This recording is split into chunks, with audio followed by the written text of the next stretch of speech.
And then I'm gonna do the back, and then I'm gonna put the back spot in and screw that in, because otherwise it'll just keep falling off and driving me bonkers.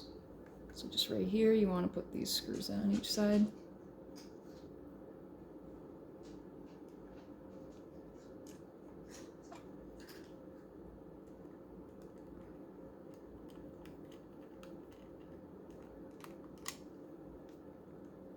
Luckily, once I put the one screw in on the half, it stays.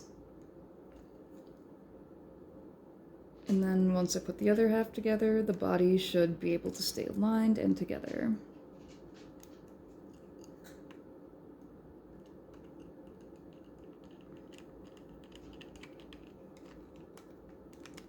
So now you have most of the body aligned. So then next I put the wheel caps back on, because usually I put the body together, then the wheels, then the head. And then arms last, because they're a pain in the butt to work around. And honestly, if I wasn't just used to swapping heads all the time and more often swapped and more often took the bodies apart, I would have honestly taken the arms off first. So definitely something to look out for. So then first, you want to put the these in the inner wheel caps on. They slide on.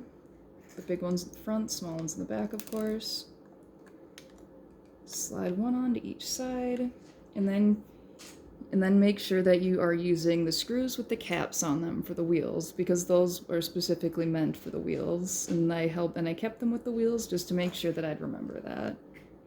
Just remember like the hubcaps, use the cap screws for the wheels.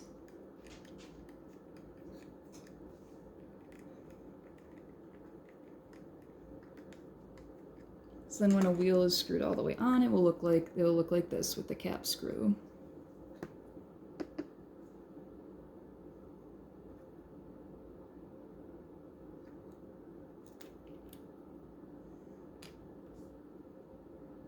Then you do the same for the back, and then for each side. They weirdly kind of, the way they stand is really strange, because the hubcap screws are very thin. The holes are very thin compared to the other ones, so there's not really room for them to just kind of sit or lean into like many of the other screws are on this robot.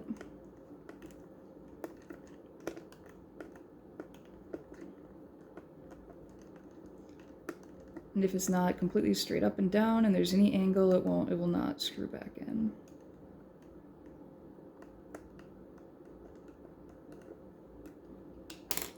So I'm probably gonna use my bigger screw to make sure this doesn't slide around so much.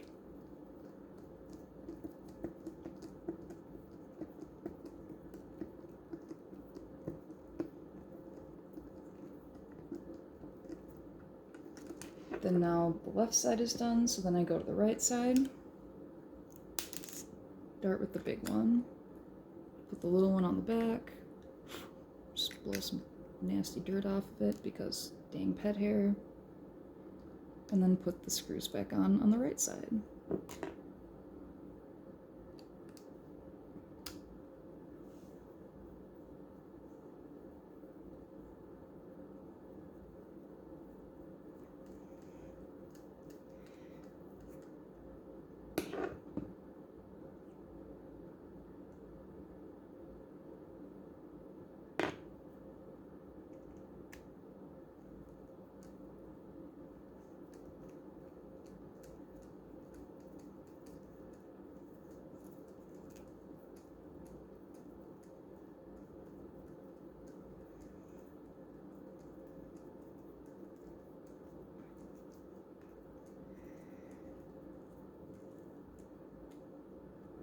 So now that these screws are in, the next step is to put on the wheel caps. So the little ones in the back and the big ones in the front.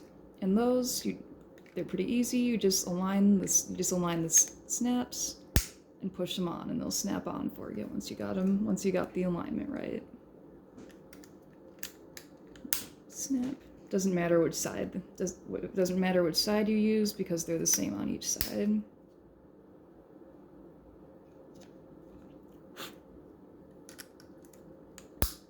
Like that.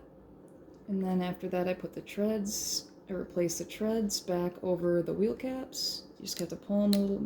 These aren't stock treads, but I think these are some of those Cosmo, not Hex Nub, but there's some other company Cosmo treads, but they work. But that, or a lot of people do use custom treads, but no matter what treads you're using, they go on the same way, and you just pull them on like that. So then the next part of the reassembly is putting the head back together. And also, again, just revisiting these annoying little speaker wires here. They fall off really easily, so just make sure not to snap them when you're putting the head connector back on. So usually I just hold them very carefully and reconnect this spine harness right here. It should go on easily once it's aligned properly. Like, yeah, see, it goes in nice and smooth. And again, going back to this step, it's very important to focus on making sure that you have everything aligned exactly for it to be able to fit back together. Usually first I start with this bit here with the motor, because then this, it will hold on to the gear and kind of help stabilize some of that alignment. And then it aligns with the gear, and then with the hole in the middle of that head assembly.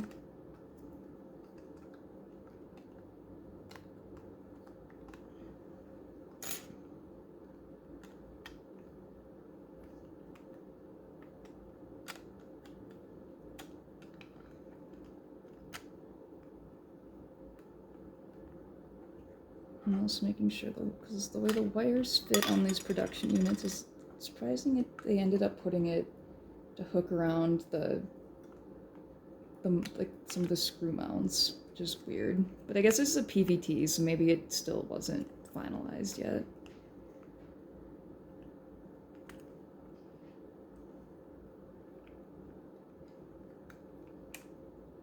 So now, well, usually kind of once I have these sides in, I'll screw in at least one. I'll at least screw in one of the top pieces, and then re-slide in the headboard, and then I'll put the screen. Then I'll kind of start putting the screen together too. So a lot of it's just again with the head, just like the body. A lot of it's just kind of finagling it and keeping it stable until you get that sweet spot in terms of alignment.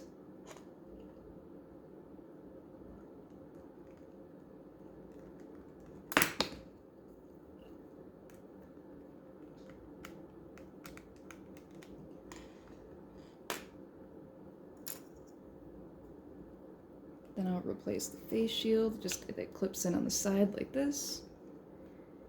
And then last, on the head alignment, I will put this piece in and just make sure everything's held down so it all stays aligned, because if anything goes out of alignment without being held together, it will not fit properly. So there, now that I've got this part, that I've got the head bits aligned, I will replace all the screws back in on the head.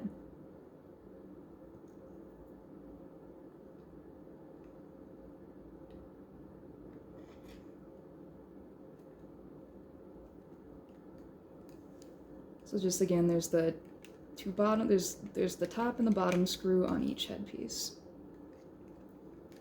which I kept over by the cheek plastics, I guess is the best thing to call them, even though I don't really know if I'd consider this robot having cheeks or not, since it's just more kind of the side of the face. And it's not like intended to like look like a human or animal or anything.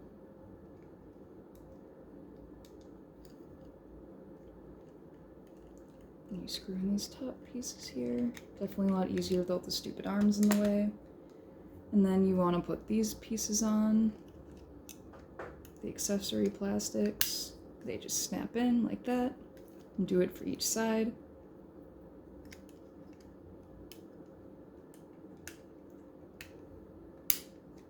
And then these plastics are the last bit I put back on.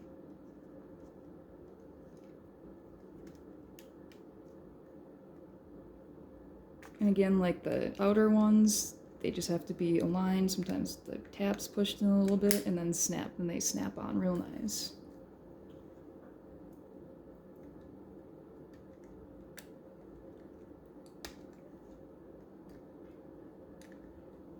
And this one snapped on too. And then last, I'm going to put the arms back in because they're a pain in the butt when trying to reassemble, so that's why I saved them for last.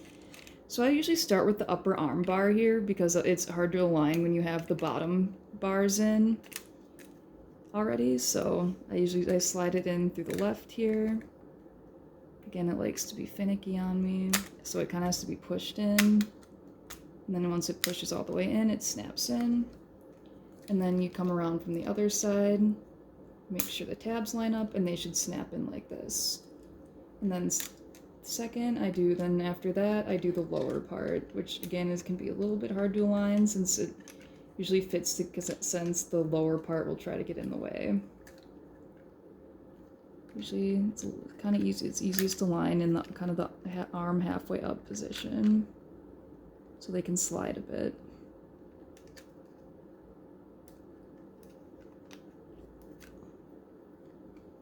Definitely is nice, a lot nicer putting these together without the arms on. So definitely recommend taking them off as early as you possibly can if you're gonna take apart the whole body for a battery replacement and aren't just doing like a headboard replacement or something.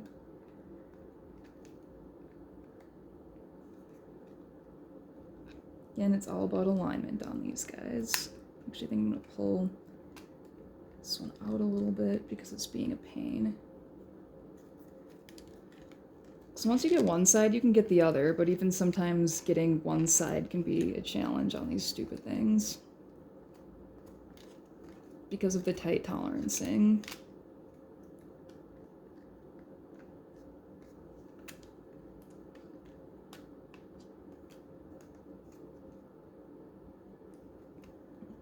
Try to push it back a little bit.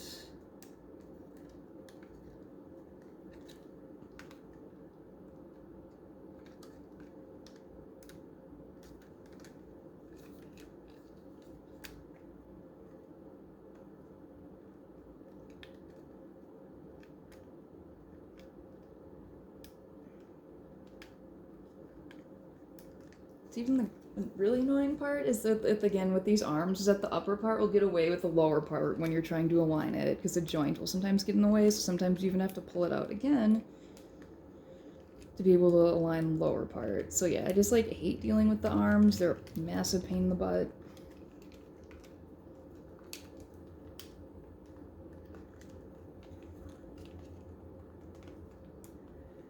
Just because it takes so much force to remove everything.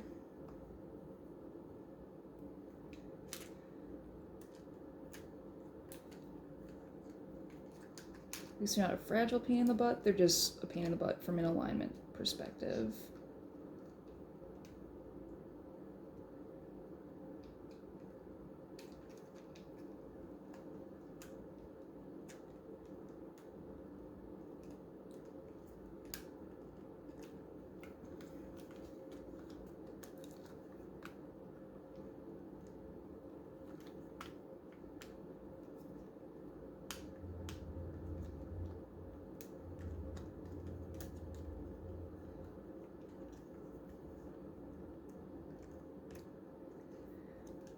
And the fact that everything will try to get in the way of everything else.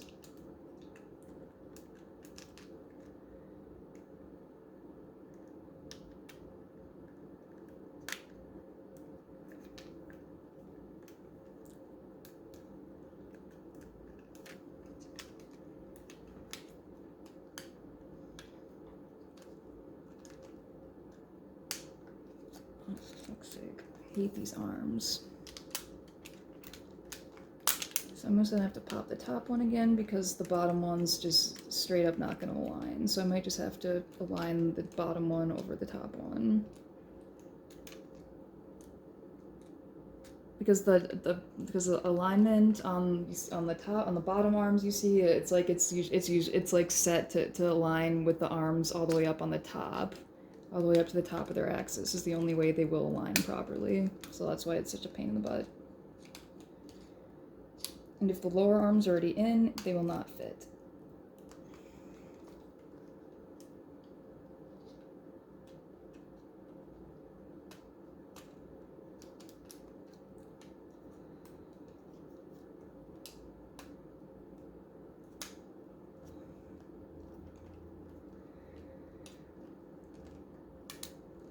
Might have to just do that again and just pull this out because it's really not wanting to cooperate with me here. And then even the pole really like ratchets in here really tight. So just the arms are again by far the worst part of trying to putting these things back together, and which is nice when you're just doing headboard fixes, you don't have to deal with them. Luckily the piece can stretch quite a bit, so it can move quite a bit, or you can just remove the top parts. It really is a painful alignment to try to have to deal with. Because the bottom parts of the arm will only align when the arms are like pushed way high up, and they will get in the way of each other otherwise. There's a way to just take this middle inner piece out, but I think it's stuck in the arm shaft here. Because it really is tight in there. And then it might just, sometimes you can just you don't have to do this if it wants to cooperate, but you can pull the top bit off and put it back in if you need to make sure so those pieces stop getting in the way of each other. So I'm probably gonna have to do that. Yeah, just like this. And then I'll just have to put it back in at the end. Just because of how tightly aligned these arms are. Especially with the bar on the top one, where it's like going halfway and then just straight up stop.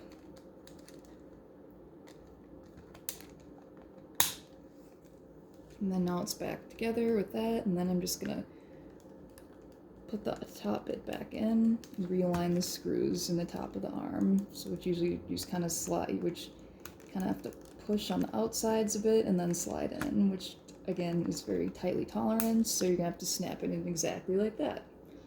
So now the moment of truth is to see if this thing actually boots or if I screwed it up. And then eventually doing like battery life testing and crap like that too, but yep, so there's the boot screen.